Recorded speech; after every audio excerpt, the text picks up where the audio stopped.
ঘরে গোপনে স্ত্রীর সাথে এটা করা নবীর সুন্নত। অনেকে হয়তো এই বিষয়টি জানে না। বর্তমান সময়ে আমাদের সমাজে গোপনে কেন প্রকাশ্য এই কাজটি অনেক যুবক ভাইরা করতে চায় না। এটা যে নবীর সুন্নত এটা অনেকেই জানেন, আবার অনেকেই জানে না, আবার অনেকে জেনে বুঝেও এই সুন্নতটি পালন করতে চায় না। আসুন জেনে নেওয়া যাক কোন সেই সুন্নতের কথা বলা হয়েছে।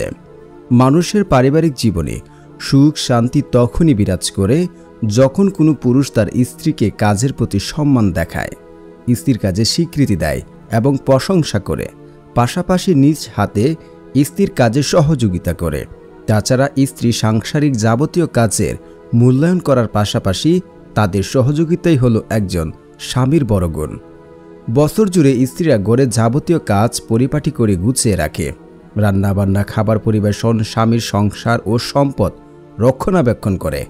সন্তানের পড়াশোনা থেকে শুরু করে তাদের খাবার দাবার তৈরি করা, গোসল করা, পড়াশোনা করানো, সুস্বাস্থ্যের প্রতি যত্ন নেওয়া তাদের প্রতিদিনের কাজ।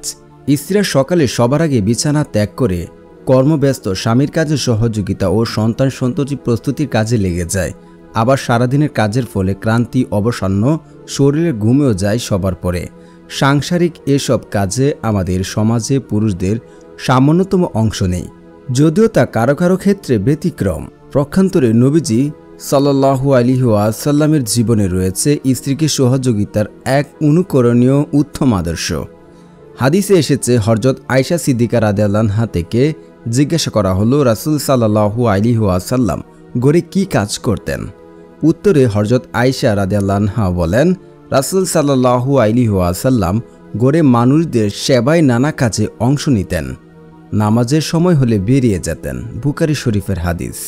সংসারে স্ত্রীদের যাবতীয় কাজকর্মে ব্যস্ত ক্লান্তি বা স্বামীর সামান্য 10-15 মিনিটের অংশগ্রহণে সংসার স্বর্গীয় সুখে বিরাজ করে। স্ত্রীর কাজের সহযোগিতাই হল বিশ্বনবী সাল্লাল্লাহু আলাইহি ওয়াসাল্লামের সুমহান আদর্শের অনুসরণ ও অনুকরণ।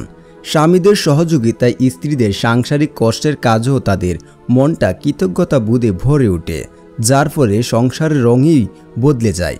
অশান্তির পরিবর্তে প্রতিটি মানুষের সুখ স্বর্গ পরিণত হয়। আল্লাহ তাআলা সূরা তওবায় মুমিন নারী ও মুমিন পুরুষকে পারস্পরিক বন্ধু হিসাবে উল্লেখ করেছেন।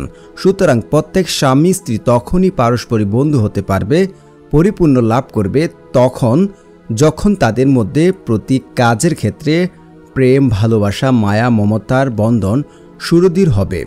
পরস্পরের প্রতি আন্তরিকতাপূর্ণ সম্পর্কে সেতু রচনা হবে। এজন্য সকল স্বামীর উচিত তাদের স্ত্রীদের কাজের মৌখিক স্বীকৃতি ও প্রশংসার পাশাপাশি সাংসারিক কাজে সামান্য সময়ের জন্য হলেও সহযোগিতা করা। তবে সমাজের পারিবারিক জীবনে আনন্দ, সুন্দর, পরিপূর্ণ সংসারের প্রতিচ্ছবি ফুটে উঠবে। আল্লামা ইবনে হাজার আসকালানি রাহিমাহুল্লাহ বলেছেন, হযরত আয়েশা রাদিয়াল্লাহু আনহাকে বলেছিলেন, রাসূল সাল্লাল্লাহু আলাইহি ওয়াসাল্লাম নিজ হাতে তার কাপড় সেলাই করতেন, নিজের জুতা মেরামত করতেন এবং সাংসারিক যাবতীয় কাজে অংশগ্রহণ করতেন। পরিশেষে একটি কথা বলতে চাই, সংসার জীবনে বা সংসারের সুখ শান্তির জন্য স্ত্রীদের কাজের মৌখিক প্রশংসা নয়, সরাসরি হাতের কাজে সহযোগিতা করে বিশ্বনবীর সুন্নত পালন এগিয়ে আসা আবশ্যক।